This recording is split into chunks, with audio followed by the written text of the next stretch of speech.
16 अक्टूबर 1969। परखने की शक्ति को तीव्र बनाओ। आज विशेष क्या देख रहे हैं? परिवर्तन कैसे देखते हैं? इस ग्रुप में प्रश्न का उत्तर देने में होशियार कौन है? देखने और परखने की शक्ति कहां तक आई है? अच्छा, योग की स्थिति में निरंतर रहने वाला कौन? दिव्य गुणों की धारणा में दिव्य गुण मूर्त कौन नजर आता है? यह क्यों पूछते हैं? क्योंकि अगर परखने की प्रैक्टिस होगी तो जब दुनिया में कार्य अर्थ जाते हो और आसुरी संप्रदाय के साथ संबंध रखना पड़ता है तो परखने की प्रैक्टिस होने से बहुत बातों में विजयी बन सकते हो। अगर परखने की शक्ति नहीं तो विजयी नहीं बन सकते। यह तो थोड़ी सी रेख देख की कि अपने ही परिवार के अंदर कहां तक परख सकते हो। यूं तो हरेक रत्न एक दो से श्रेष्ठ है, लेकिन फिर भी परखने की प्रैक्टिस जरूर चाहिए। यह परखने की प्रैक्टिस छोटी बात नहीं समझना। इस पर ही नंबर ले सकते हो। कोई भी परिस्थिति को, कोई भी संकल्प वाली आत्माओं को, वर्तमान और भविष्य दोनों कालों को भी परखने की प्रैक्टिस चाहिए। विशेष करके जो पांडव सेना हैं, उन्हों को यह परखने की शक्ति बहुत आवश्यक है, क्योंकि आप गोपों को बहुत प्रकार की परिस्थितियां सामने आती है। उन्हों का सामना करने लिए यह बुद्धि बहुत आवश्यक है।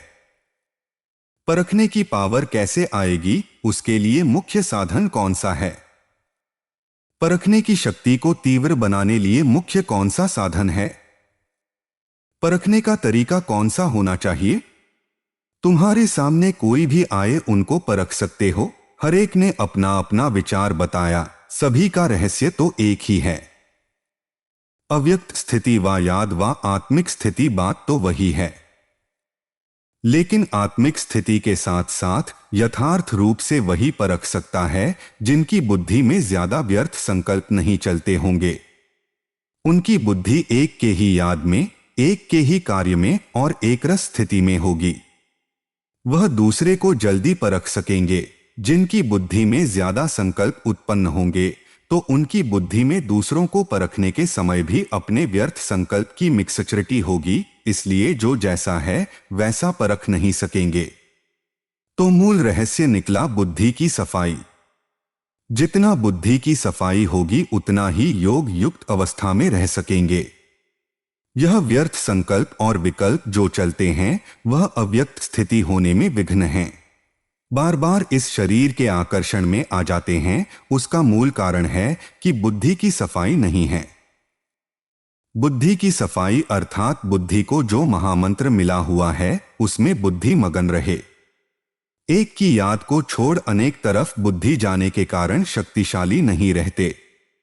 वैसे भी जब बुद्धि बहुत कार्य तरफ लगी हुई होती है तो अनुभव किया होगा बुद्धि में वीकनेस, कमजोरी, थकावट महसूस होती है और जो भी है यथार्थ रूप से निर्णय नहीं कर सकेंगे।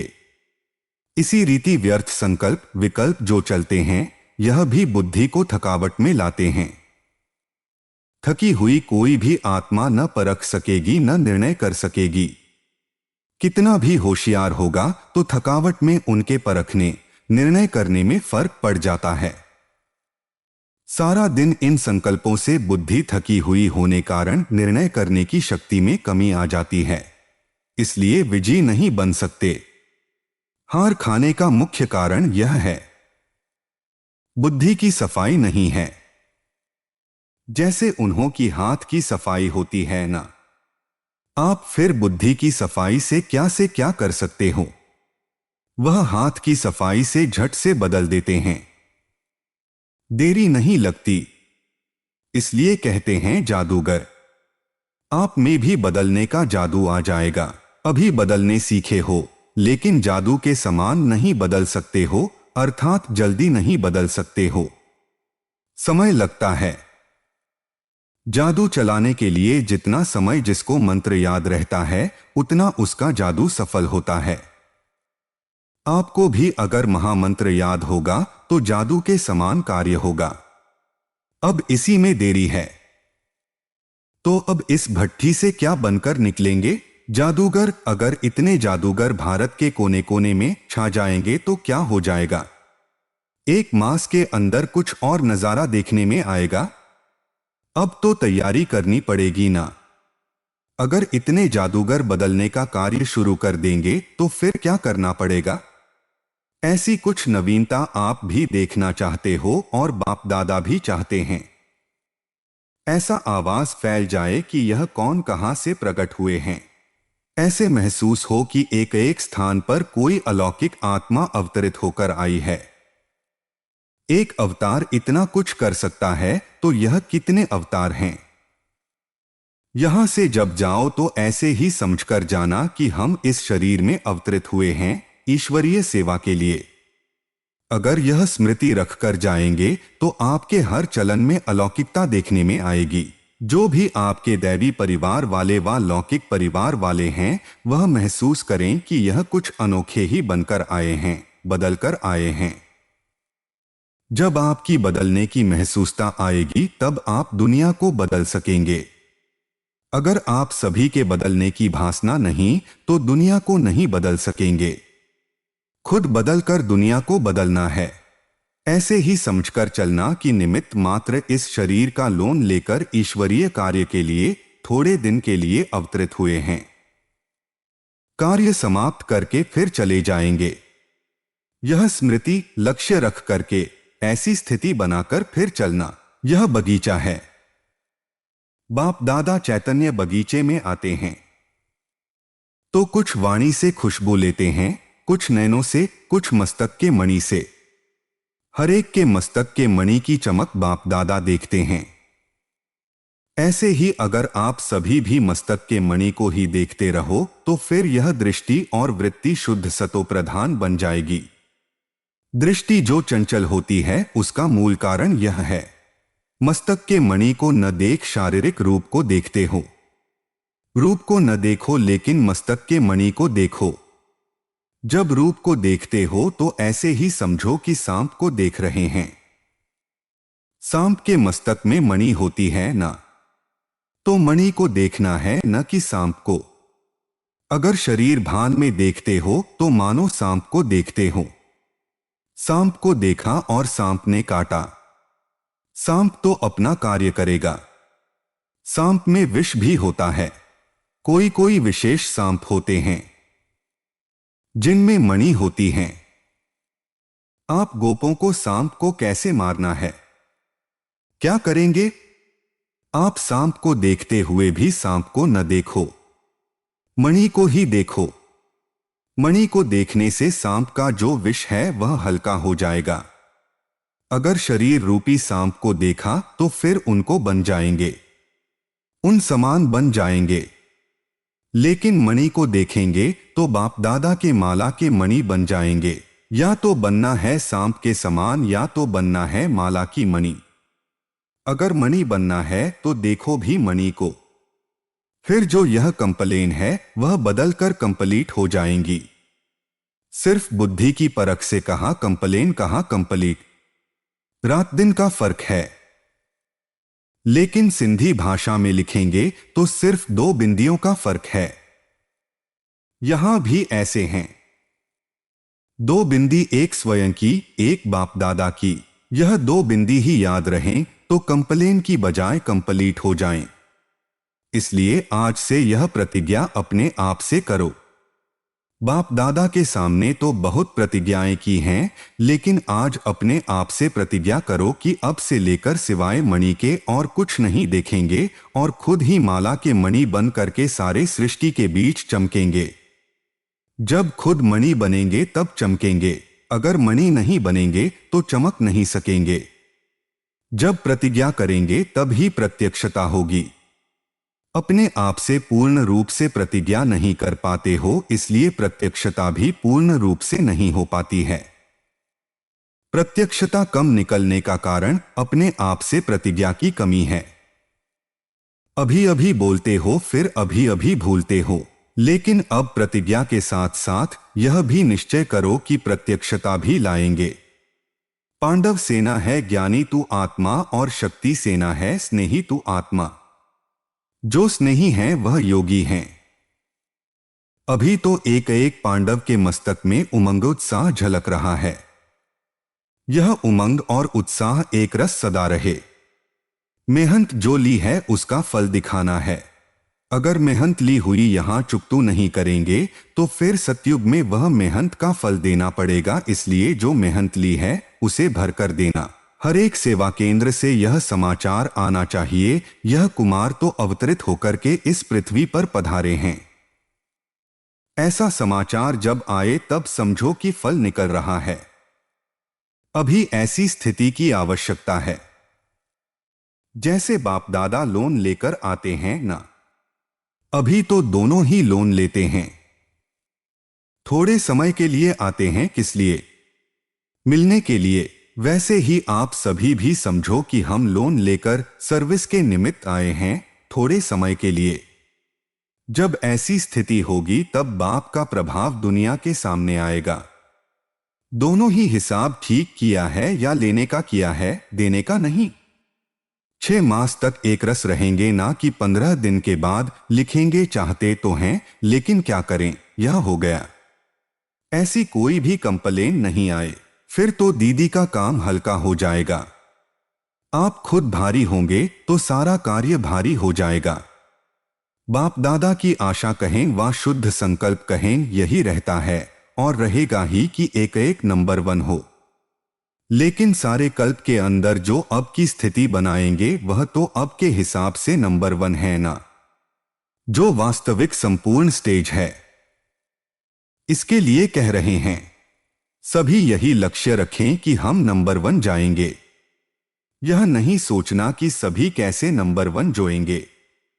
इसमें महादानी नहीं बनना है। 2 बातें मुख्य याद रखना है कि एक तो मणि को देखना, देह रूपी सांप को न देखना, और दूसरी बात अपने को अवतरित समझो।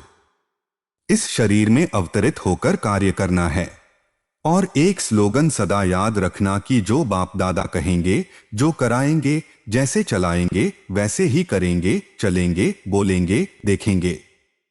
यह है पांडव सेना का मुख्य स्लोगन। जो कहेंगे वे सोचेंगे और कुछ सोचना नहीं है। इन आंखों से और कुछ देखना नहीं है। आंखें भी दे दी ना, पूरे परवाने होना। परवाने को क्षमा बिगर और कुछ देखने में आता है क्या? आपकी आंखें और क्यों देखती? जब और कुछ देखते हैं तो धोखा देती हैं। अपने को धोखा न दो। इसके लिए परवानों को सिवाय क्षमा के और किसी को नहीं देखना है। संपूर्ण अर्थात पूरा परवाना है। यह है छाप। रिजल्ट तो अच्छी है लेकिन उसको अविनाशी रखना है। जब जैसे चाहें वैसी स्थिति बना सकें। यह मन को ड्रिल करानी है। यह जरूर प्रैक्टिस करो। 1 सेकंड में आवाज में, 1 सेकंड में फिर आवाज से परे, 1 सेकंड में सर्विस के संकल्प में आएं और 1 सेकंड में संकल्प से परे स्वरूप में स्थित हो जाएं। इस ड्रिल की बहुत आवश्यकता है। ऐसे नहीं कि शारीरिक भान से निकल ही न सकें। 1 सेकंड में कार्य प्रति शारीरिक भान में आए, फिर 1 सेकंड में अशरीरी हो जाएं। जिसकी यह ड्रिल पक्की होगी वह सभी परिस्थितियों का सामना कर सकते हैं।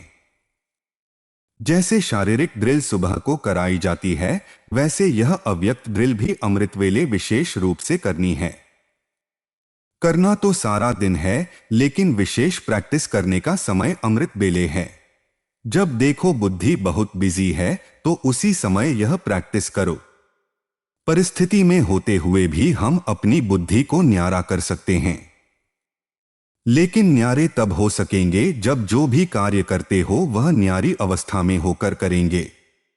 अगर उस कार्य में अटैचमेंट होगी तो फिर 1 सेकंड में डिटैच नहीं होंगे। इसलिए यह प्रैक्टिस करो कैसी भी परिस्थिति हो, क्योंकि फाइनल पेपर अनेक प्रकार के भयानक और न चाहते हुए भी अपने तरफ आकर्षित करने वाली परिस्थितियों के बीच होंगे। उनकी भेंट में जो आजकल की परिस्थितियां हैं वह कुछ नहीं है। जो अंतिम परिस्थितियां आने वाली है उन परिस्थितियों के बीच पेपर होना है। इसकी तैयारी पहले से करनी है। इसलिए जब अपने को देखो कि बहुत बिजी हूं, बुद्धि बहुत स्थूल कार्य में बिजी है, चारों ओर सर्कमस्टांसेज अपने तरफ खींचने वाली है, तो ऐसे समय पर यह अभ्यास करो। तब मालूम पड़ेगा कहां तक हम ड्रिल कर सकते हैं। यह भी बात बहुत आवश्यक है। इसी ड्रिल में रहते रहेंगे तो सफलता को पाएंगे। एक एक सब्जेक्ट की नंबर होती है। मुख्य तो यही है। इसमें अगर अच्छे हैं तो नंबर आगे ले सकते हैं। अगर इस सब्जेक्ट में नंबर कम है तो फाइनल नंबर आगे नहीं आ सकते। इसलिए सुनाया था कि ज्ञानी तू आत्मा के साथ में स्नेही भी बनना है। जो स्नेही होता है वह स्नेह पाता है। जिससे ज्यादा स्नेह होता है तो कहते हैं यह तो सुधबुद्ध ही भूल जाते हैं। सुधबुद्ध का अर्थ ही है अपने स्वरूप की जो स्मृति रहती है वह भी भूल जाते हैं। बुद्धि की लगन भी उसके सिवाय कहाँ नहीं हो। ऐसे जो रहने वाले होते उनको कहा जाता है स्नेही। इस ग्रुप का विशेष गुण यही है कि सभी बातों को सीखने और धारण करने और आगे के लिए भी अपने को उसमें चलाने के लिए चातक हैं। चातक बने हो लेकिन साथ में चरित्रवान भी बनना है। चातक हैं, यह इस ग्रुप की विशेषता है। लेकिन चातक का कार्य होता है उसके प्यासे रहना। यह चित्र चरित्र में देखें तब फिर चातकों के साथ में पात्र भी कहेंगे। अभी चातक तो हैं, फिर रिजल्ट आने बाद 2 टाइटल मिलेंगे, अभी चातक हैं। फिर विजय माला के नजदीक आने के पात्र भी होंगे। जो स्लोगन सुनाया और जो भट्ठी की छाप सुनाई उनको कायम रखेंगे तो दोनों ही गुण आ जाएंगे। अच्छा,